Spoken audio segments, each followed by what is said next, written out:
Qual dia da semana deveriam os cristãos observar como o seu dia de adoração? Essa pergunta tem a sua própria história, voltando quase à época de Jesus Cristo e os primeiros apóstolos. Olá, eu sou Fernando Iglesias e gostaria de convidar você a continuarmos a nossa viagem através da história nesse 6º programa da série O Sétimo Dia. Questões acerca do sábado se destacaram grandemente numa discussão que durou séculos entre os dois maiores ramos do cristianismo. A questão em pauta era o jejum do sábado. Promovido por líderes da igreja romana, essa foi a regra promulgada contra se comer qualquer coisa no 7º dia da semana. Líderes da igreja ortodoxa oriental, com o patriarca de Constantinopla no comando, se opuseram contra a regra. A questão do jejum sabático poderia parecer uma tempestade num copo d'água. Não obstante, foi parte de uma luta dentro da igreja, uma confrontação entre o Oriente e o Ocidente que dividiu o mundo cristão em dois. No ano 692, o imperador Justiniano II de Constantinopla conclamou um concílio eclesiástico. Foi uma reunião controversial conhecida como o Concílio de Trullo. O palácio com o mesmo nome foi local onde se reuniram os bispos. Essa foi uma grande oportunidade para a Igreja Oriental contrariar a crescente influência do Papa em Roma. O cânon 55 do Concílio de Trullo está baseado no cânon 64 dos cânones apostólicos e nos vários cânones dos concílios locais. O postulado que podemos tirar desses cânones é que não se pode jejuar num dia festivo. O sábado é um dia festivo porque celebra dois eventos, a conclusão da criação e a consumação da redenção, de modo que jamais se pode vinculá-lo ao jejum. Esses bispos podiam propor quantas leis quisessem, porém não passavam de mera tinta no papel se não fossem aprovadas unanimemente pelos altos oficiais eclesiásticos. Para tal, os bispos tinham que enviar os seus cânones a Roma para assinatura papal. Eram enviados ao Papa porque ele era o principal patriarca, o primeiro entre 5 outros patriarcas iguais, que constituíam a liderança da Igreja Mundial. Como era de costume em todos os concílios, tinham que ser aprovados e assinados por todos como sinal de sua unidade na fé e ordem. O Papa não assinou os cânones do Concílio de Trullo porque estes se opunham ao jejum sabático. Além disso, ele não estava em harmonia com os outros patriarcas, por isso ele não quis assiná-los. Ele foi achado em falta. Então, o imperador tomou uma decisão apropriada contra o Papa, submetendo-lhe à detenção domiciliária. Portanto, o Concílio de Trullo não resolveu o problema.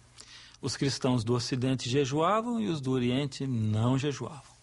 Assim, o jejum sabático persistiu como uma questão divisória, um símbolo de tensão crescente entre Roma e Constantinopla.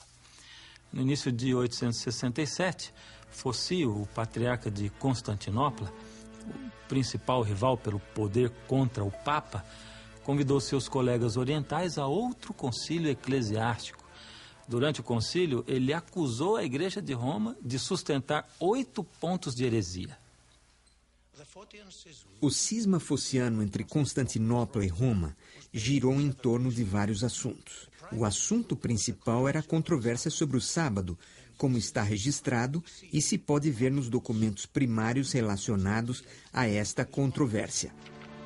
Com fraude e engano, eles têm procurado afastar esta gente da fé pura do cristianismo.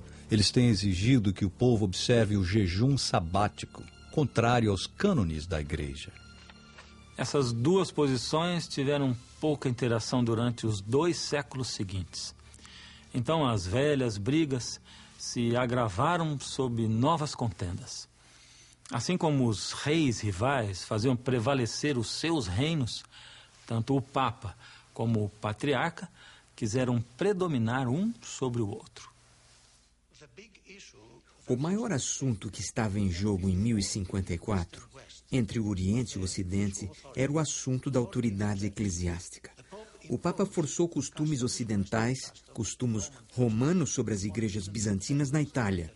Um deles, é claro, foi a celebração do jejum ou a observância do jejum no sábado. O Papa enviou um dos seus representantes mais proeminentes, o cardeal Humberto, para negociar com Miguel Cerulário, o patriarca ortodoxo. O esforço foi infrutífero. Ninguém quis submeter-se ao outro para salvaguardar a unidade cristã. As coisas foram de mal a pior. Chegou então 16 de julho de 1054. Então os legados papais, enfadados pela oposição do patriarca, como assim disseram, decidiram tomar uma ação insolente. No dia 16 de julho, entraram na igreja Santa Sofia e, enquanto o clero estava se preparando para o serviço da terceira hora do dia do sábado, colocaram a bula de excomunhão sobre o altar principal, à plena vista do clero e do povo presente. Ao saírem dali, sacudiram o pó dos seus pés em testemunha contra eles, exclamando: que Deus veja e julgue. Assim que os legados papais estavam fora de vista e do alcance do ouvido, o patriarca mandou queimar os documentos da excomunhão. Miguel Cerulário convocou outro concílio, o qual emitiu a sua própria decisão excomungando a Igreja Romana. Assim, o excomungado excomungou aos excomungadores. Está claro que a lealdade ao sábado do quarto mandamento não cessou tão fácil assim. O empenho da Igreja Romana para promover o culto dominical continuou. Um novo passo tomou a forma de uma carta, uma suposta carta caída diretamente do céu. Deus tem dado ordens para santificar o domingo, porque a própria mão de Deus escreveu este mandamento para os homens. Não seja que eles trabalhem ou façam qualquer labor servil no domingo. A própria carta diz ter sido escrita por Jesus. Disse que esta apareceu no altar de São Pedro, em Roma, e que o sacerdote que estava oficiando a missa a descobriu ali, ficando amedrontado com isso, obviamente. Uma carta do céu, imagine só. Quem não gostaria de uma carta dessas para apoiar suas próprias opiniões? Esse foi um instrumento de persuasão muito convincente, especialmente para o povo analfabeto e supersticioso da época medieval. Não era incomum na Idade Média sustentar as pretensões pessoais com cartas supostamente vindas do céu. Não havia nada melhor que autenticar-se a si mesmo com cartas provindas de Deus. É muito difícil determinar exatamente como chegou tal carta à Irlanda. A explicação mais aceitável é que um monge irlandês foi ao continente numa peregrinação, conseguiu por lá de alguma maneira a carta e a trouxe consigo para casa. Seja lá como a carta tenha chegado, sabemos exatamente o que dizia. O conteúdo inteiro foi preservado como parte das leis irlandesas. Na Irlanda, essa epístola de Jesus faz parte de uma coleção maior de obras sobre a observância do domingo. Os 2 primeiros elementos são muito breves e tratam de alguns castigos. O terceiro elemento é a carta propriamente dita. Por último, se encontra um tratado legal extenso que detalha muito mais a respeito do que aconteceria em casos pessoais se ocorressem certas transgressões do domingo. Toda a praga e aflição que sobrevieram ao mundo por causa da transgressão do domingo sobrevieram. Ainda mais, a bestas ferozes em certos lugares do Oriente enviadas contra os homens, pois para vingar a transgressão do domingo foram enviadas. Algumas ameaças na carta são muito fantasiosas, quem sabe até mesmo amedrontadoras. Diz que grandes bestas e gafanhotos estão simplesmente esperando vingar a transgressão do domingo. Haverá chuvaradas torrenciais com trovões e relâmpagos e saraivas. Haverá serpentes voadoras no céu. Enfim, grandes infortúnios e destruições ocorrerão se o povo quebrar a lei dominical. Para a mente medieval ingênua, essas ameaças de castigos sobrenaturais teriam sido espantosas. Melhor reformar-se na observância dominical que arriscar os pavores das pragas e catástrofes sobrenaturais. Essa suposta epístola de Jesus claramente apoiava os cânones dos concílios eclesiásticos e as declarações dos papas. Porém, ela estava em direto conflito com a lei do repouso dos 10 mandamentos. A Epístola de Jesus pertence ao corpo maciço da literatura apócrifa. Isso significa que não é canônica, que não faz parte da Bíblia e de maneira alguma deve ser aceita como genuína. Essa carta de Jesus é uma prova de quão determinados estavam os líderes da igreja medieval romana a substituir o sábado bíblico pelo domingo. Artifícios semelhantes que envolviam mensagens dos céus foram empregados em outros lugares e séculos. No ano 1200, Eustácio de Fley, um abade francês, chegou à Inglaterra e empreendeu a versão medieval da campanha revitalista. Ele argumentava que o povo não devia comprar nem vender aos domingos, mas percebendo que seu empenho era infrutífero, ele retornou à França. Em 1201, ele voltou novamente. Desta vez, ele estava munido de uma carta supostamente recebida do céu e caída diretamente sobre o altar de São Simeão em Jerusalém. Nela, o próprio Deus ameaçava castigar aquele que trabalhasse ou comprasse ou vendesse no domingo. A tentativa de compelir a abstinência de trabalhar no domingo continuou por toda a Idade Média, nos concílios eclesiásticos, nos decretos papais, na lei canônica e nos tribunais. E, obviamente, o fato destas contínuas tentativas de se fazer cumprir esta lei indica que nem sempre era observada. De modo geral, a Igreja Romana conseguiu estabelecer e fazer cumprir a observância do domingo. Afinal de contas, imperadores e reis tinham o dever de fazer cumprir as leis da Igreja. Além disso, com exceção de lugares afastados, a Igreja controlava a leitura das Sagradas Escrituras. Na maioria dos casos, o povo comum dependia do sacerdote para entender os ensinos da Bíblia. Contudo, haviam lugares remotos onde as Escrituras ainda existiam na língua popular. E foi nesses lugares que grupos corajosos resistiram contra a autoridade da Igreja e persistiram em guardar o repouso do 7º dia. Nas montanhas do norte da Espanha e da Itália e no sul da França, há grupos inteiros de habitantes que se tornaram lendários por terem resistido contra o poder de Roma, tais como os albigenses, os catarrinos, os passadini e os valdenses. Os relatos dessa época nos dizem que, entre esses grupos, haviam muitos que observavam o sábado do 7º dia. Os inimigos acusavam os catarrinos e alguns dos valdenses de ensinar os cristãos a guardar a lei de Moisés ao pé da letra, incluindo o sábado. Os Passagini, um outro grupo, observavam o sábado porque criam que este existia desde antes de ser dada a lei dos 10 mandamentos.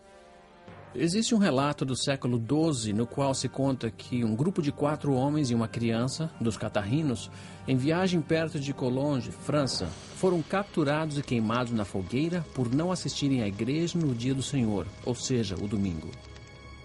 Unidos, a igreja e o Estado tinham o poder de impor sua vontade, nem que fosse pela força das armas. Perseguiam sem vacilar e faziam coerção contra os dissidentes.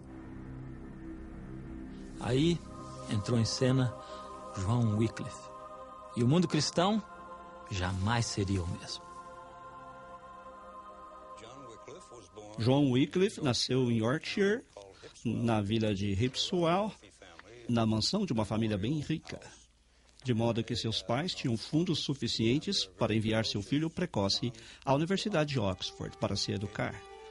Wycliffe fez de Oxford seu lar pelo resto da sua vida, o centro da sua vida, do seu empenho e da sua influência. Wycliffe foi um homem muito apaixonado pela palavra de Deus e dedicou-se a tornar conhecida essa palavra ao povo inglês. Ele amava a palavra de Deus até o ponto de estar disposto a enfrentar-se contra as autoridades da igreja nos seus dias, mesmo sofrendo grandes perdas e arriscando sua vida. Por exemplo, na questão da leitura pessoal da Bíblia, a posição da igreja estabelecida era que o leigo ordinário era burro demais para tirar qualquer proveito. Era preciso anos de altos estudos para ser capaz de compreender realmente a Bíblia. A hierarquia da igreja se opunha tenazmente a que houvesse Bíblias na língua vernacular para o leigo, porque isso frustraria o papel do padre, dando certo tipo de autoridade ao leigo para interpretar as Escrituras por si mesmo. João Wycliffe entendia muito bem e respeitava o ser humano. Na sua época, toda lição e ensino religioso provinha da igreja institucional. Mas a igreja estava fracassando no ensino da palavra de Deus ao povo. Wycliffe acreditava que os ensinos da Bíblia eram suficientemente claros para serem entendidos pela gente comum. Se eles pudessem lê-la, poderiam determinar por si mesmos o que crer e como se conduzir. Eu acho, em certo sentido, que a igreja estava temerosa disso, porque perderia o mando, a autoridade e o prestígio desfrutados naquela época. A motivação de Wycliffe para traduzir a Bíblia ao inglês tem que ver com sua visão de que a Bíblia é a autoridade suprema para toda questão de fé e conduta. Sim, Wycliffe foi a força impulsionadora para a tradução da Bíblia ao inglês. Nos parece que ele foi o promotor do projeto. João Wycliffe não se limitou a traduzir a Bíblia, se convertendo em um crítico que falava explícita e inflexivelmente contra a igreja. A pena era uma arma em sua mão. E a igreja lhe concedia muitos alvos, como, por exemplo, quando o Papa Inocente III declarou que todo mundo precisava sujeitar-se ao bispo de Roma. Wycliffe cria que, antes de mais nada, a autoridade papal não tinha fundamento nas Escrituras. Em segundo lugar, ele achava que estava corrompida e que distorcia o Evangelho, adicionando muitas instituições humanas, com o principal propósito, ao que parece, de coletar fundos para Roma, e objetava a corrupção generalizada de todo o sistema papal. Wycliffe era da opinião que o Papa estava realizando a obra do Anticristo. Agora, os oponentes de João Wycliffe o enxergavam de duas maneiras distintas. Primeiramente, acho que o admiravam muito pelo fato de que ele era professor de teologia e filosofia na Universidade de Oxford e era o teólogo mais bem conhecido da época. Por outro lado, eles também o enxergavam como uma pessoa perigosa. A Igreja Católica Romana enxergava João Wycliffe como o maior de todos os hereges daquela época, por ter apontado tão vigorosamente a Igreja como o Anticristo. João Wycliffe poderia ter vivido em paz se tivesse guardado as suas opiniões para si mesmo. Mas ao publicá-las com a palavra e a pena, ele se tornou um imã atraindo a outros de pensamento semelhante. Ele era um homem carismático que atraía seguidores e partidários fiéis. Os seguidores de Wycliffe eram conhecidos como Lollardos. Ele inspirou os Lollardos a distribuírem Bíblias ao povo comum, Bíblias em inglês. E eles iam pelo país com suas túnicas pardas e sandálias, com seus cajados e quase mais nada, pela Inglaterra toda. No princípio, a palavra Lollardo era considerada burlesca e pejorativa. A origem da palavra provém do holandês lollen, que significa murmurar, mas foi empregada para se referir a eles como murmuradores e fanáticos religiosos. No final, a palavra foi acolhida pelos próprios Lollardos. Em um texto maravilhoso sobre a tradução bíblica, eles se referem ao próprio Jesus como o maior Lollardo que já existiu. Uma contenda de todos os tempos foi a questão da autoridade. Na época de Wycliffe, existiam dois pontos de vista. O clero pensava que tinha autoridade porque a igreja era infalível, uma infalibilidade outorgada por Deus. Por outro lado, os Lollardos criam que Deus tinha autoridade máxima por meio das Escrituras. No final, o movimento dos Lollardos teve que refugiar-se clandestinamente, tornando-se até mesmo pietista. O que quero dizer é que eles entendiam a Bíblia de forma mais literal, procurando aplicá-la a seus corações e às suas vidas de maneira mais concordantemente com o texto bíblico. Alguns Lollardos se tornaram sabatistas, crendo que a adoração deve efetuar-se no sétimo dia, conforme as Escrituras. Na verdade, só sabemos dos Lollardos, guardadores do sábado, por meio dos registros de seus julgamentos. Por exemplo, temos relatos sobre João Seino, um dos Lollardos que foi submetido a um julgamento ocorrido em 1402 por professar as crenças sabáticas. Ele manifestou que assim continuaria fazendo até que alguém lhe comprovasse pelas Escrituras que estava errado. Com esse conceito das Sagradas Escrituras, não deveríamos nos surpreender de que houvesse guardadores do sábado entre os Lollardos. Eles foram os precursores de muitos que redescobriram o repouso do sétimo dia durante a Reforma Protestante. Em 1377, o Papa Gregório XI emitiu declarações formais acusando John Wycliffe de heresia. Porém, a Igreja Romana não pôde restringir efetivamente a disseminação de suas ideias, pois eram demasiadamente fortes e persuasivas. E uma vez que atingissem os centros educativos da Europa, não poderiam ser detidas. Os ensinos de Wycliffe inspiraram ideias revolucionárias na mente dos primeiros reformadores protestantes. Por isso, os historiadores chamam a Wycliffe de a estrela d'alva da Reforma. A Igreja de Roma agiu duramente contra todos os que criam que as Escrituras tinham autoridade sobre a Igreja. Pois se Wycliffe morreu de causas naturais, muitos dos seus seguidores não tiveram essa mesma sorte. Uma severa perseguição surgiu contra eles, tendo efeito primariamente porque a Igreja e o governo inglês estavam estreitamente relacionados. Apesar da oposição da Confederação da Igreja e do Estado, as ideias de John Wycliffe se arraigaram no coração de muitos na Inglaterra, incluindo alguns membros ricos da nobreza. As instituições religiosas têm a triste memória de lançar mão da força quando a eficácia da persuasão fracassa. Isso é certamente o que ocorre quando a Igreja e o Estado se unem, e com certeza este foi o caso da Igreja Romana na Idade Média. Se a autoridade máxima da Igreja pudesse ser mantida, os ensinos da Bíblia seriam desacatados e logo esquecidos. Mas, considerando-se a Bíblia como fonte sagrada de doutrina e guia legítima da conduta cristã, a autoridade da Igreja e suas tradições é que diminuiriam muito. Graças a John Wycliffe, foi exatamente isso que aconteceu nos séculos seguintes, resultando na Reforma Protestante. Ao crescer o conhecimento da Bíblia, o entendimento revivificado do plano de Deus para a humanidade também cresceu, conforme revelado nos 10 Mandamentos.